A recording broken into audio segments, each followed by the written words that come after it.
All right, welcome to this special Power Hour. So featuring the remarkable Dr. Julia Rucklidge, clinical psychologist, internally respected researcher, and a leading voice in connection between nutrition and mental health right here in Aotearoa, New Zealand.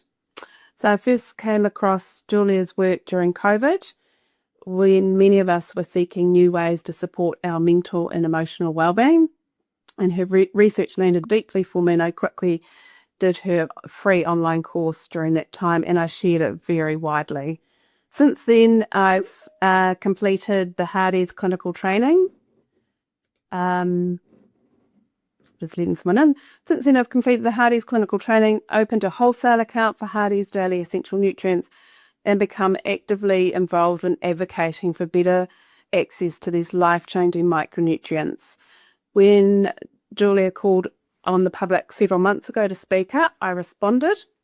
I've been writing to local MPs, and I've secured a face-to-face meeting next month with the Honourable Nicola Gregg, who's the Minister of Women and Agriculture, to discuss the urgent need to integrate nutritional approaches into mental health care, particularly for our women and for anyone who are slipping through the cracks. So Julia's work is backed by science, fueled by compassion. She's helping to transform how we approach mental distress, shifting the focus from symptom suppression to true healing and support. So it's a real honour to have you here, Julia, and we welcome you into the space of where we share to those who are falling between the cracks and really kind of creating some bridges and making this sort of medicine accessible to more. So let's dive into this discussion. Okay, no, sounds great. Thank you so much for inviting me. And as I said, I didn't prepare anything. I can talk about this off the cuff anyway until the cows come home. So that's not an issue for me, as anybody who's heard me before knows that. And Helen is there. And I'd love this just to be a conversation around exactly what you're saying, which is how do we make this happen? I have been just, banging my head against the wall, and I just have a headache, and that's about as far as I've come. And it's not for lack of trying. And I know there's going to be a tipping point. I know there's now, what's going on in the States. There's, we don't need to talk about all of the politics, but the fact that they are really shaking up the dietary guidelines, and they're talking about how relevant nutrition is to health, is pretty timely. So love this to be, anybody who's listening, just jump in. And I assume that's okay. Jackie, did you have things you wanted to start with, or?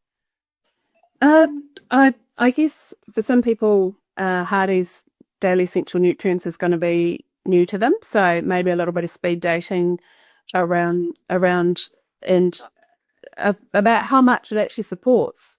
Sure. Yeah. Do you want me to do that? I would love you to. I guess a little bit of background from Hardy's Hospital is we've literally had frontline workers come and stay at the physical hospital straight from psychiatric units. Yeah.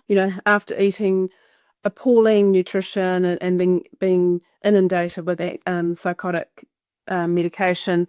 So when I came across this, I'm like, wow, this is a game changer. Yeah. So how can I ask, how's that going? And then I'll launch into that. I'm just always curious about when people use it, what happens? Yeah.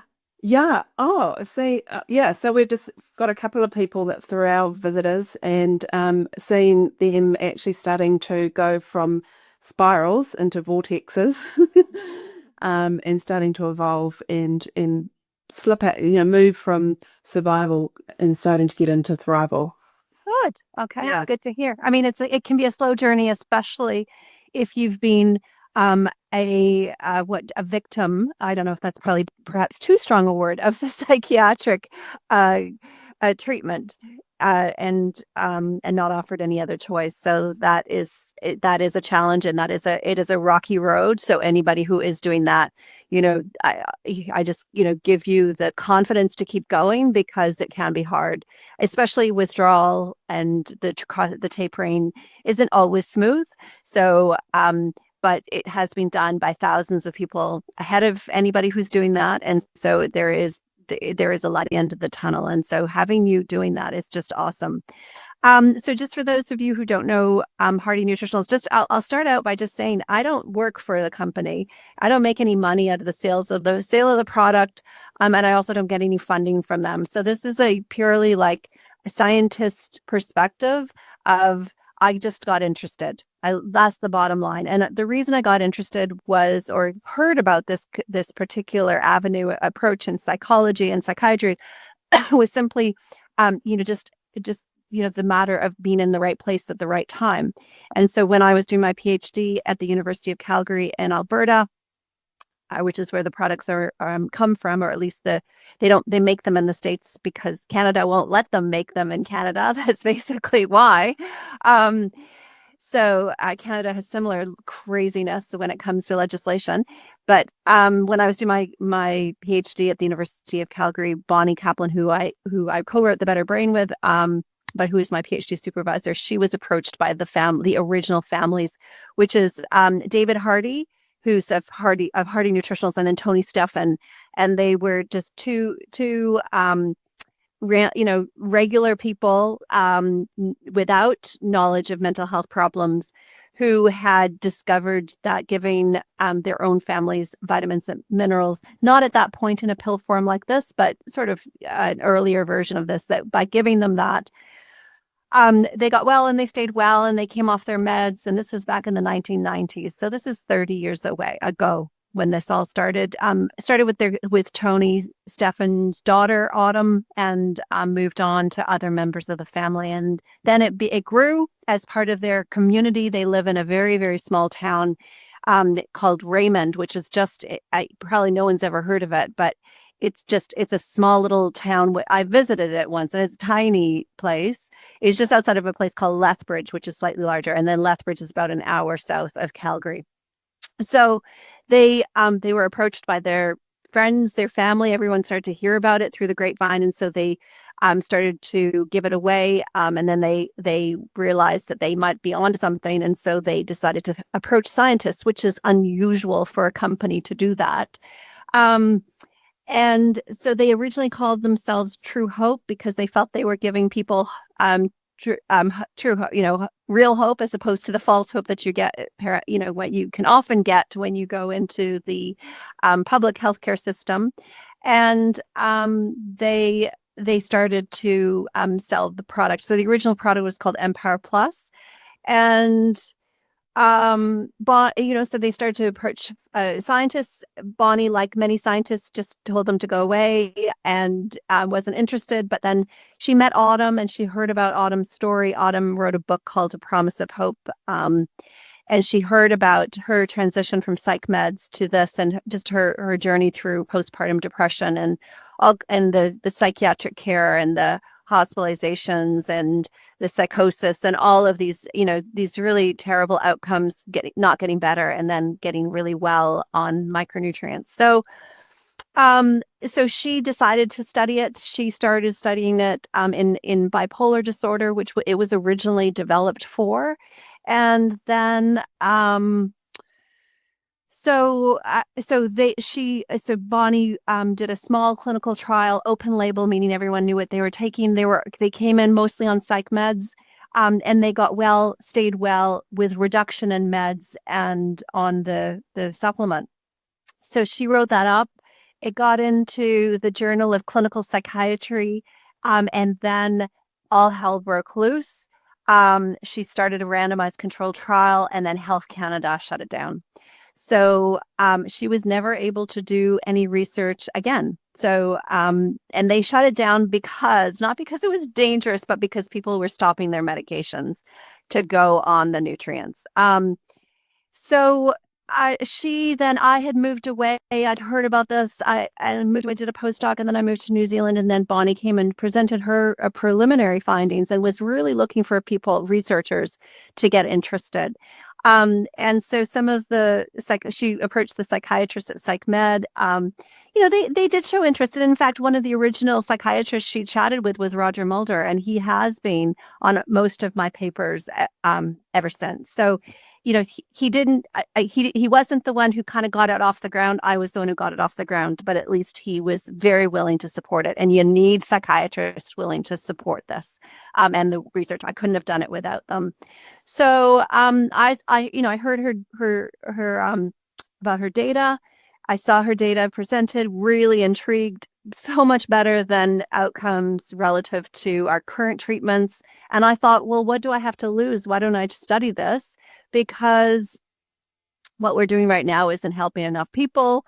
I had at that point, overcome that naivety that you have as a student, thinking that everyone gets better with medications and psychotherapy, and realized that that wasn't true. So I started studying it, and that was in about 2006. Took a long time to get it off the ground for lots of reasons, including ethics committees refusing to allow me to do it. But we got there with lots of appeals to national ethics at the time, and managed to get started. Then it was often the original trials were sabotaged by psychiatrists who refused to let us do it because they said that if somebody consented to be in the study, then they must be incompetent, because anybody who is competent would go for meds. It was just an incredible time. So eventually finished a trial amazingly during the Christchurch earthquakes. So you just, everything kind of falls down. I guess you're just getting a sense of the challenges of doing this work. So managed to continue the trial despite the earthquakes. Also did another study on stress and earthquakes as a consequence of that whole experience, and produced some really interesting publications through that, showing how amazing micronutrients are for recovery from stress, but also from the if you take the micronutrients before a stressor, then you're more resilient. And so we showed that people who happened to be on the micronutrients before the Christchurch earthquakes actually recovered more quickly. So really cool. I have, around the same time of the Christchurch earthquakes, the company split. And so that will help you understand the Hardy Nutritionals. So Tony, Stefan, and David Hardy amicably split into two companies. They're both still in Raymond. Both companies are in Raymond, as far as I know. Tiny place, got these two companies there. And then David Hardy started Hardy Nutritionals. And so True Hope still exists. They still sell Empire Plus. We've also studied Empire Plus. They've made an interesting kind of powder, which you just dissolve under your tongue or on your tongue. Really, really good for kids who can't swallow capsules. So we've been actually researching their ultimate sticks over the last few years. So I keep coming back, just so you know, I actually have studied other supplements. After the earthquakes, for example, I studied Baraka, but the nutrients were better. These nutrients were better. So I was like, well, why would I study something that just doesn't give as good a response? So I have looked at other, I didn't want to end up just studying these two products, but I've ended up doing that just because they keep seeing really good results, and then you have to replicate. And so you end up in this kind of bind of, why would I keep changing the formula? And I don't make a formula. So just understand that. And so in terms of efficacy, we've shown, we started with ADHD in adults and showed that it was effective. About half of them did really well within an 8-week period. 8 weeks is sort of just your start of your journey, to be honest. And that if you leave people on longer, then you tend to see further improvement. But 8 weeks if you're medication naive, 8 weeks is a good amount of time to give it to see if you're going to get better. Doesn't work for everybody. There are gut issues that seem to sometimes become a challenge early on. So people kind of get scared of it. If that does happen, you've got the probiotics right there, the green one.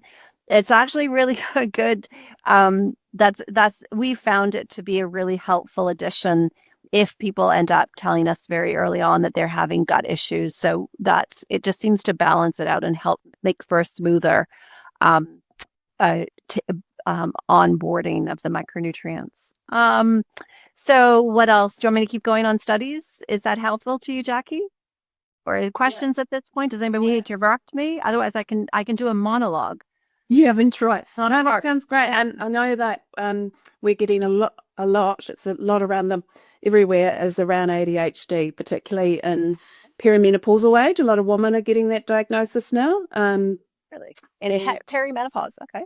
Yeah, which I kind of sat with a couple of times. I thought, oh, is it that we're sort of waking up to how women have kind of health has been treated or not treated, so it's a bit of a trauma response, or is there is this the hunter-gatherer DNA person coming through, or is there another epidemic that I'm not aware of? I mean, we could talk about ADHD and the epidemic of ADHD for the rest of the time, but I'd prefer probably not to do that. Um, uh, oh, my issue with it suddenly being branched out to GPs and nurse practitioners is not just to minimize people's suffering and experience. My worry is that it just says this is a medical disorder that needs to be medicated, and that they're medicalizing whatever it is that people are experiencing. So it's not to minimize the distress. It's just saying why.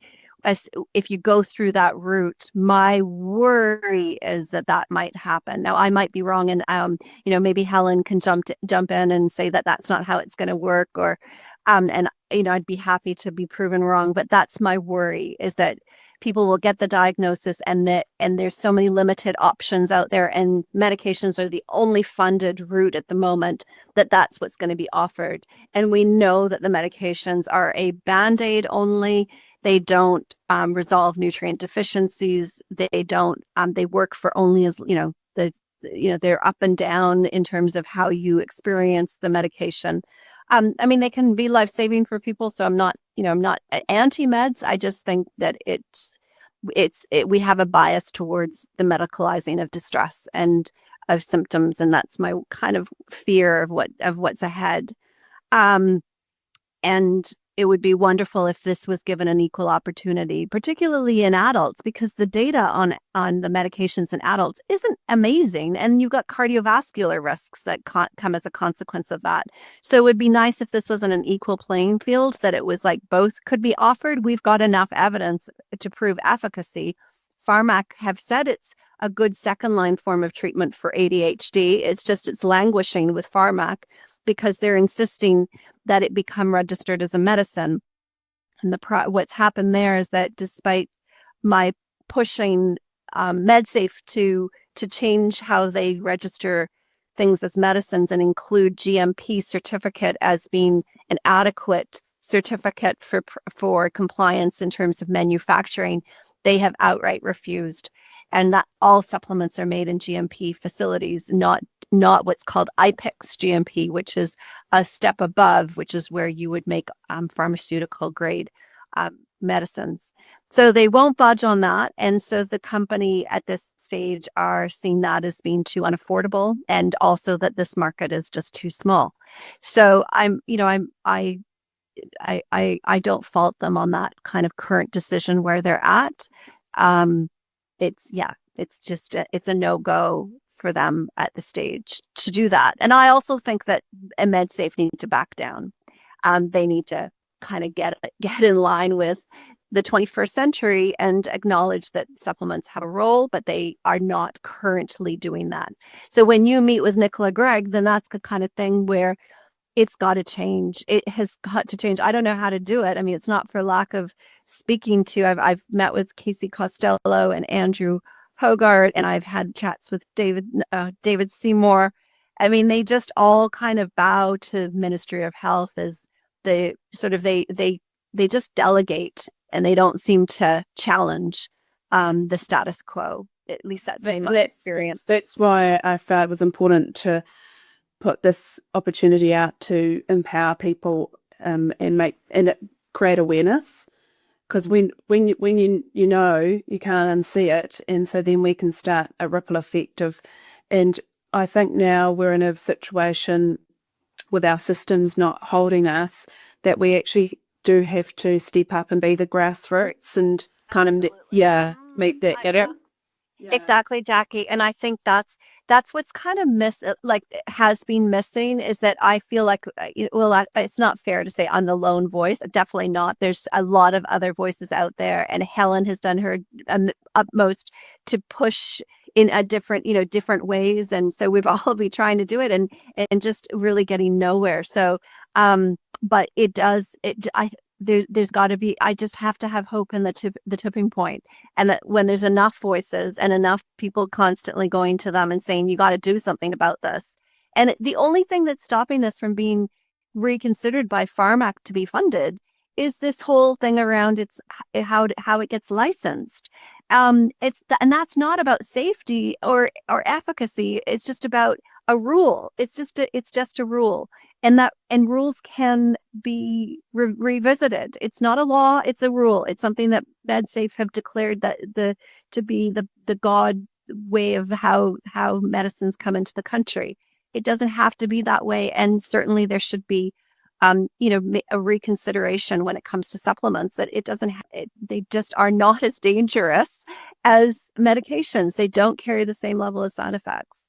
So hopefully maybe that one day that can be revisited, because that's what's holding it back. That's what's preventing Pharmac from making a decision, is that they said it has to be a medicine, and then they've just left it, and MedSafe have made their decision, and so it's just sitting there and it's languishing. So and I think this is a great opportunity and time to push it. And yeah, if the grassroots movement can do that, I would be so delighted and thrilled. And there's going to be more. I mean, I hope there's going to be even more of a push. We've got a study that was actually HRC funded, remarkably. So funded by the government. I mean, all of this is so insane. This is all being done by New Zealanders. All participants are in New Zealand, and then New Zealanders cannot benefit from the research easily. Yeah, there's the back route.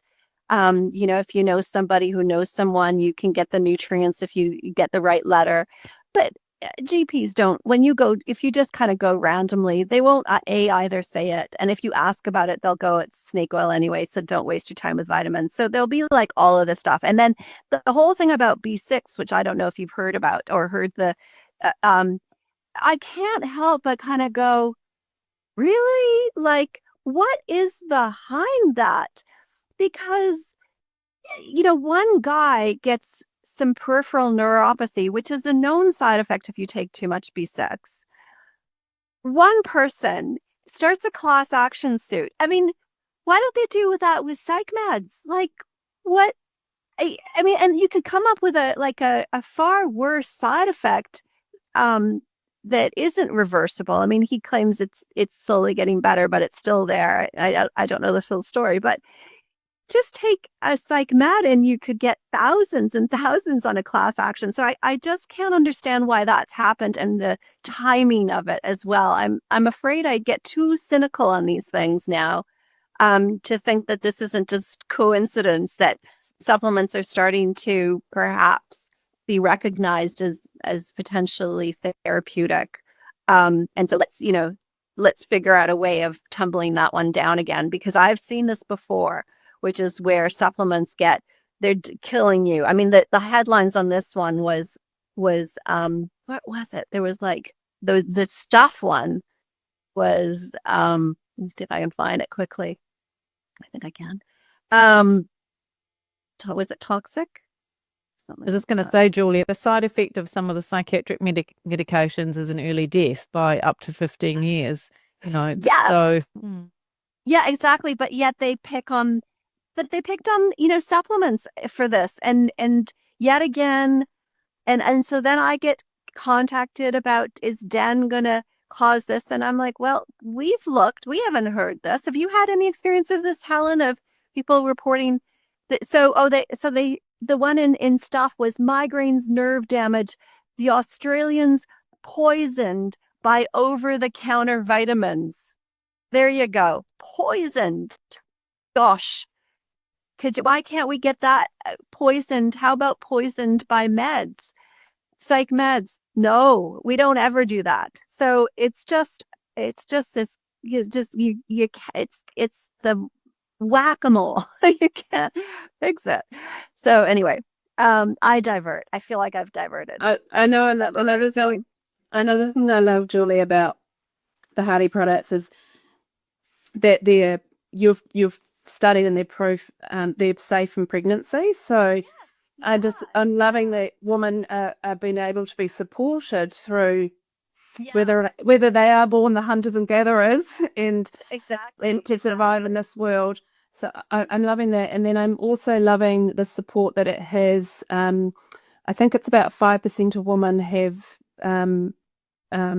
premenstrual dysmorphic disorder, and if people don't know that disorder, it's brutal for women.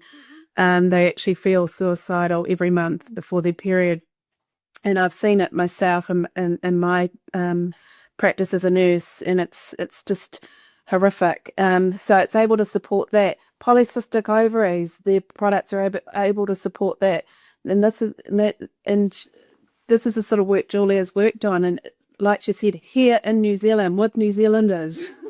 Yeah. Oh, I was going to tell you. That's right. I'll tell your audience about the pregnancy.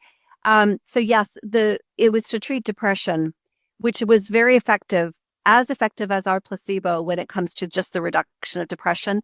Globally, they did better on the micronutrients compared to placebo. But what was far more exciting was the birth outcomes for those kids. They were more likely to be born to term. They were more likely to have a healthy birth weight. The women were less likely to have postpartum hemorrhaging.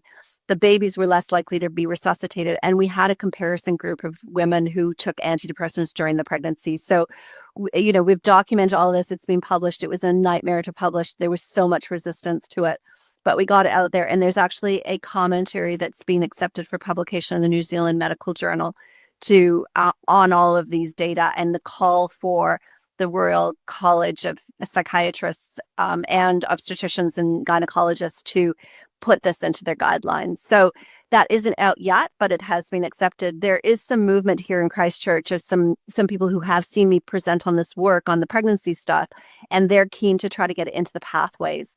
So how they do that, I don't know. That's like, and Helen, you've been pushing for that one and gotten, I assume, nowhere. Yeah. So there's just this random person who's in my yoga class who happened to hear me.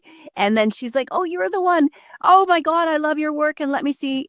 Yeah, she's a gynecologist. So let me see how I can help. And so it hasn't happened yet, but there's a bit of that, it's just that slow, hopefully getting there. So going back to my story earlier about HRC funded it, which is unusual because I've never been funded by government before. And you have to report to them at the end of the study about your findings. And so I sent them the results. It's on a teen study. So we gave that's the Vitamers. Yep, exactly that one.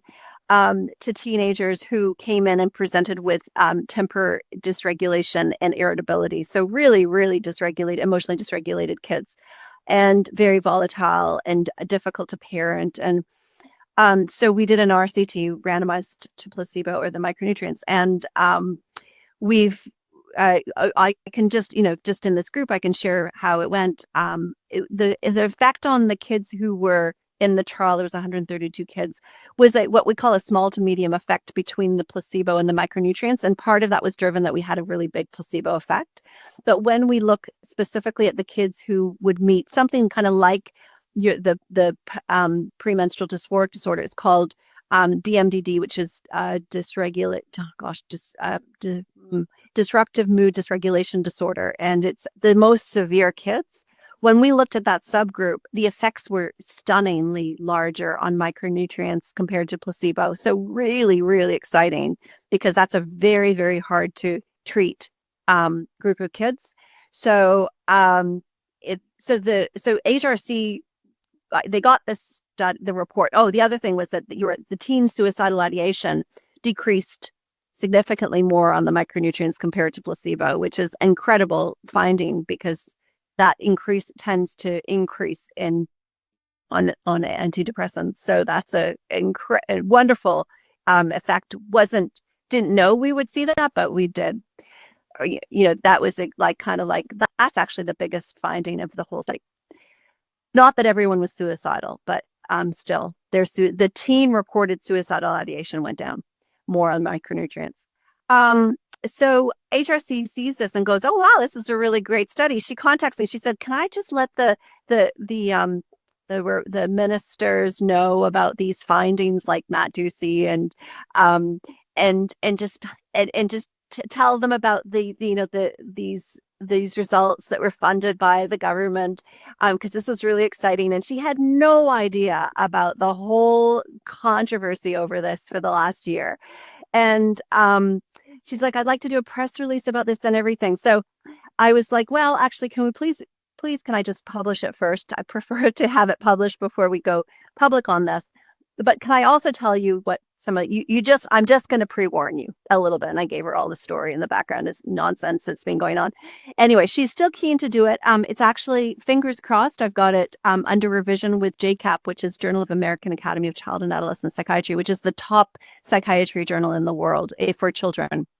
So that it got really great reviews. And so I am somewhat hopeful that I might get through. I mean, I've said that before and then, had obstacles placed in front of me, but they do seem actually, they're giving every indication that it will hopefully get in there. So that will hopefully come out in the next, fingers crossed, next 3-4 months.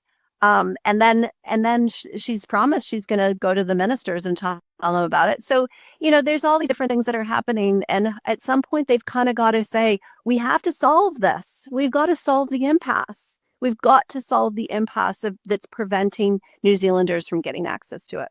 All I can say.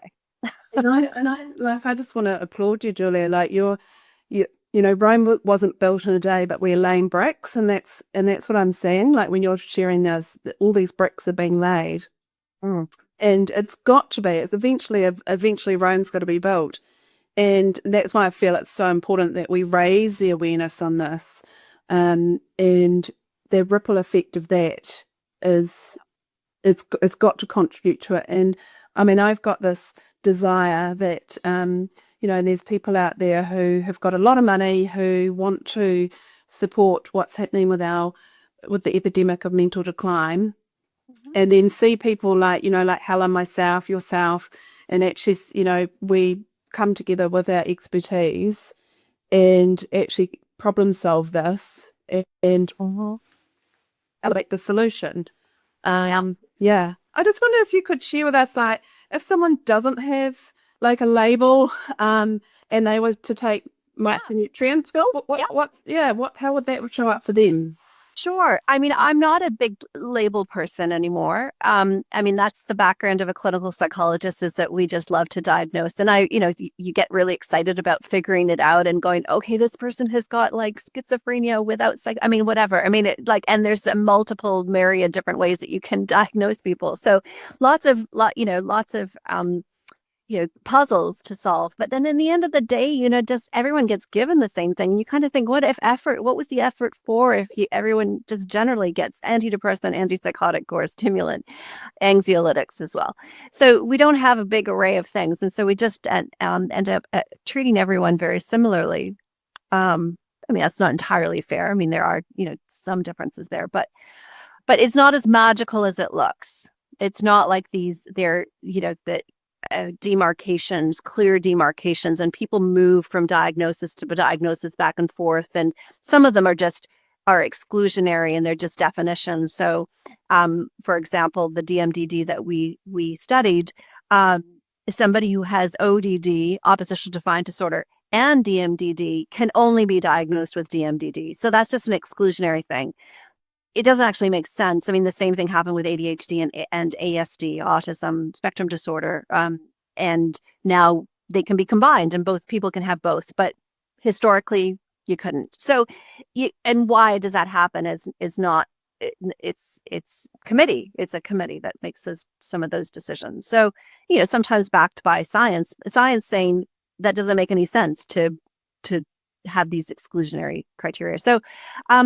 So I've ended up shifting more to what I call transdiagnostic symptoms, and those are symptoms that transcend across everybody. And that's like that irritability, and that's why I really honed in on the irritability in the latest teen study. So it wasn't diagnostic. They didn't have to have any diagnosis to get into our study, other than they had to have impairment in that space of being really irritable. And that transcends all of your disorders. You'll see it in everything. Yeah. And similarly, things like stress can transcend, people get stressed. I mean, we all know what that experience is like. So when people are struggling with their mood, their attention, impulsiveness, feeling stressed and overwhelmed, this is a great solution because we've seen that when people get well, they get well across the board. So when they respond, it's not specific to a diagnosis. That's what we learned in the ADHD studies. In fact, the bigger effect for ADHD was outside of the ADHD symptoms. It was the emotional dysregulation that kind of co-occurs with inattention, hyperactivity, impulsivity. So that's a really good news story because you won't see that as well happening with the medications. You'll see for greater sort of differentiation or very targeted benefit. But you also see sometimes even side effects are emotional dysregulation. Some people get really dysregulated when they're on some of those medications. So the answer is absolutely. If you're feeling overwhelmed by life, you don't wake up in the morning with a big, giant leap out of bed and with amazing energy, then you probably don't need supplements. But for most of the rest of the population, I don't think you don't need it in the 12 a day, which is what we've been studying. I would say 4 a day is a great maintenance dose for just sort of that overall resilience, helping with the mood, even with the PMDD that during cycles. We've heard, actually, we did a study on PMS with some women meeting criteria for PMDD. And the reason we did that study was because we'd heard anecdotally that the women in our studies with ADHD were telling us their PMS symptoms were getting better. So it was just this random observation of, and then I had a student come along, Hannah, and she was looking for a study. And I said, well, I don't know if it's going to work for PMS, but if you want to do a study on PMS, then go for it. And so that's what led to her randomized control trial. So it is, a lot of our trials come from the anecdotal observations that we listen and we hear from participants. So that's what led to a study we did on smoking. People were telling us they were quitting smoking. So we were like, okay, well, let's look at that. And in fact, it's better than any of the funded options available. Although, we've now moved on from smoking to vaping. So I don't know if it helps people with vaping. Haven't done that study. So that came out of observations. The focus on the irritability in the teenagers absolutely came out of the observations from our studies with ADHD. I was kind of thinking, you know what, I think we're mistargeting this. I think we're due better to target something that's broader than what we have been doing. So we opened it up, and that's why we did the teen study. I mean, when you think about it, I remember when I was school nursing and the students would tell me that they're vegan, and so in my head I'm thinking they're eating the rainbow, they're eating, but all they're doing is having black coffee and lollies. So there's no nutritional value there. So it doesn't make sense. And even for those of us who are choosing to eat whole food diets, we're not, our soil's been so tempered with that we're not always getting the full amount of nutrients that we need. So it'll make sense, yeah. And I always totally, yeah. Always go for it. And I always talk about how in the old days, we used to excrete into the land, and so then the soil would know that we would communicate with the land on what nutrients our food actually needed. So that's how our vegetables used to know. Yeah. So that's a scientific fact apparently. These days we don't necessarily do that so much. So our soils are needing the regeneration after now 3 decades of some pretty toxic additives. Yeah, exactly. And so we do need to definitely redress that, because that's ultimately what we're studying, is that we're studying the impact of some of those ongoing chronic nutritional deficiencies on the population. I think we're just giving back what they've lost. I met with a chemist the other day, and his interest is in plants and growing plants and the chemistry behind that. And he was telling me that plants don't need all of the essential nutrients that we need to grow. And there are some specific ones, and I can't remember. I won't say them because I might make an error. But just know that there are some minerals that the plants don't need to grow and to look good. but animals will show you the deficiency. And so if there's a deficiency in the soil, then the animals will get ill. And vets will say you need to supplement the soil or make sure that the soil gets remineralized because your animals aren't healthy. And so we'll manage the land for the health of the animals, but it won't be visible with plants. And so this kind of emphasis at the moment around shifting our foods towards plant-based and trying to reduce the consumption or get rid of animals from our diet or drastically reduce it is going to only expose this problem right in more detail, or a greater quantity of people are going to be expressing the deficiency, because with the animals we know it and that gets it sorted out. But if you're just growing crops, you may not know about the deficiencies, or it may not be important to the farmer. So we need to keep some balance there. And I guess we'll just open up to anyone else. Does anyone else have, well, we've got Julia. This is a great time if anyone's got any questions. No questions too dumb.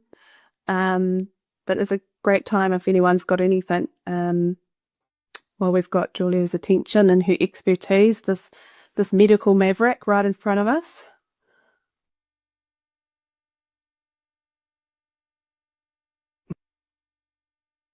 Hiya. Hi, Natalie. Hi. Sorry, I disappeared there for a bit. I missed a little bit there, but just through what I'm feeling with what you're saying about the nutrients, is it almost like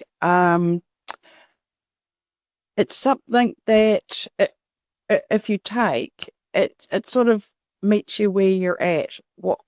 Whatever is a bit lower, a bit high, then through taking this, you sort of get into that equilibrium, maybe. Yep. Balance.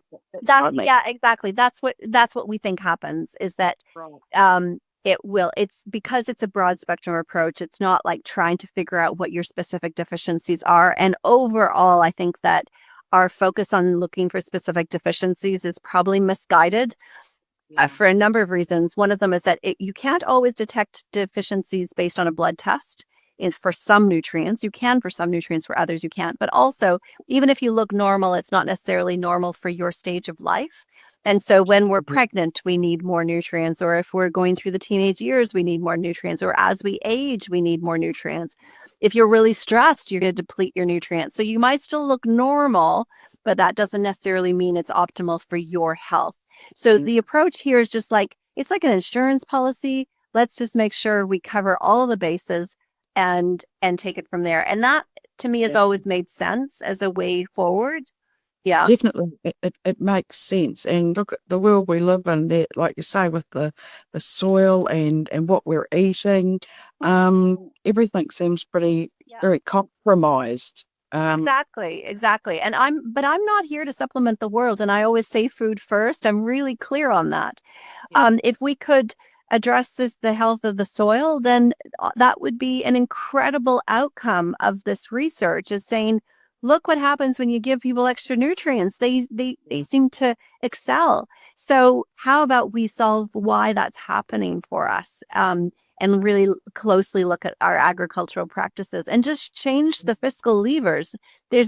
People are motivated by the bottom line. And so if they're motivated by crops growing quickly, then that's what's going to influence what they do. But if they're motivated by other things, because the levers change, then you hopefully can change all of that too. So, so food first, yes. I always say, the first thing to do is to clean up your diet, because if you're eating a diet that's high in ultra processed foods, then you're not getting these nutrients that we've been studying. And so they're much lower relative to real whole foods. So making those shifts. And in fact, you probably don't need the same level dose potentially that we've been studying. If you take them alongside a really good diet, it's possible you could get away with a lower dose. So yeah, I definitely think we need to be be jumping from, screaming from the rooftops that we need to get people eating well and healthy. It's just unfortunate at the moment. There's really no one, as far as I can tell, in Parliament that's really waving that flag. The person who's the most obvious one is Matt Ducey, and he is doing nothing helpful. In fact, has always refused to meet with me. I mean, it's not that he doesn't know who I am. He's been in this office right here when he was a young backbench MP. He came and heard about it along with another, Nikki Wagner, back when National was in 2015.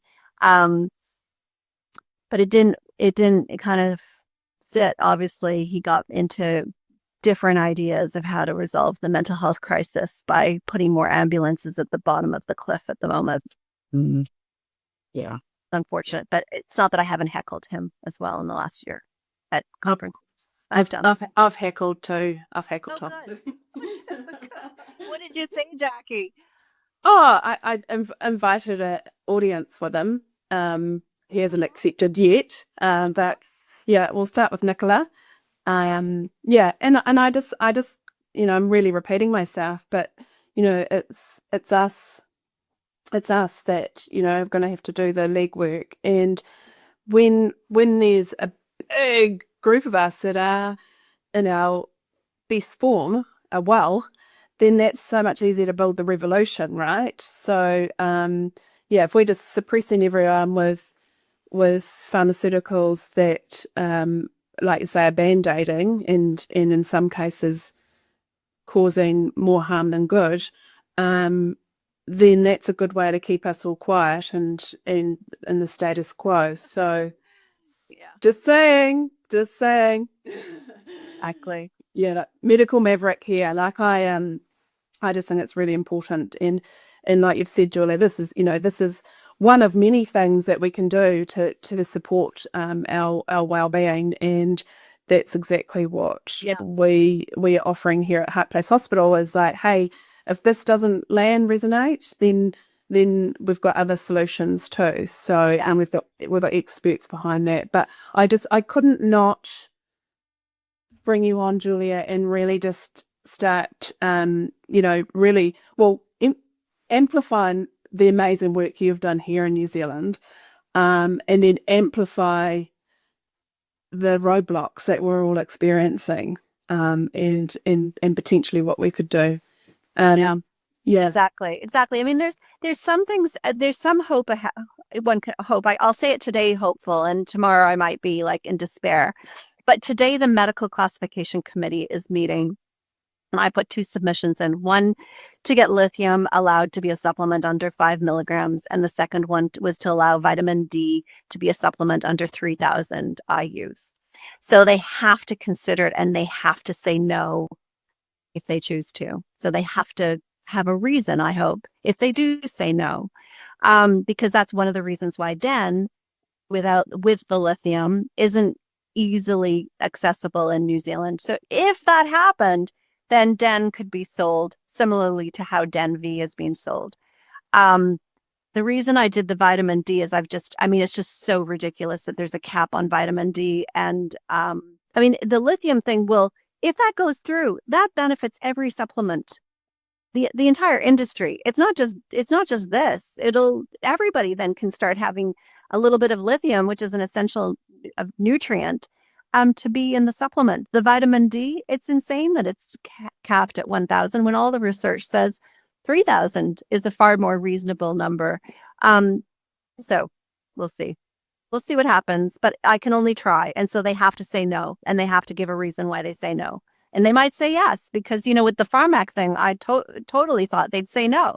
And in fact, they said yes. I mean, they put all, the caveat about the medicine thing, which basically made it no as opposed to a yes, but still. So that's happening today. And the other thing that's happening is maybe one day they'll raise the doses. I think they are working on raising the doses for the dietary supplement regulations on particularly the B12. But what has been very clearly told to me is that will not help DEN, because DEN is therapeutic. And they've said DEN is therapeutic regardless of dose, which is ridiculous. But anyway, that's their ultimate call on that one. It's kind of like Prozac is therapeutic regardless of dose. Even if you took 1 milligram of Prozac, it would do anything. It doesn't matter. It's the product. And so they've just declared that the product is therapeutic rather than the dose, which doesn't totally fit with their logic when it comes to supplements, because vitamin D is a supplement under 1,000 IUs, but it's therapeutic above 1,000 IUs. So they allow for that distinction for some things, but for some reason they've decided to apply a different rule when it comes to this stuff. But so you can't, it's tricky to win the game, but you can win the game by changing the name of the supplement.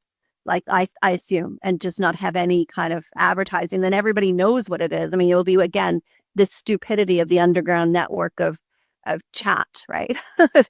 Yeah. What do you do? Amazing. Helen, did you have anything to add?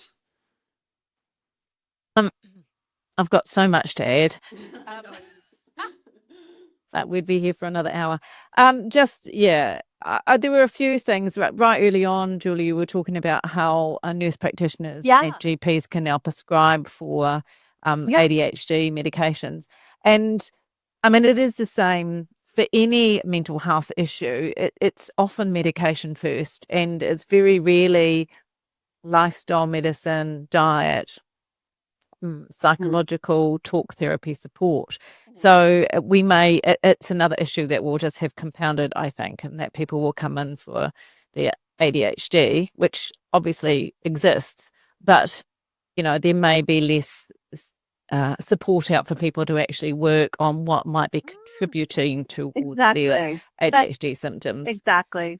So that was one thing. The other is, I think, how do we encourage GPs to get on board? And I mean, I'm constantly saying to people, if you're interested in going on DENS, take this letter, go and see your GP.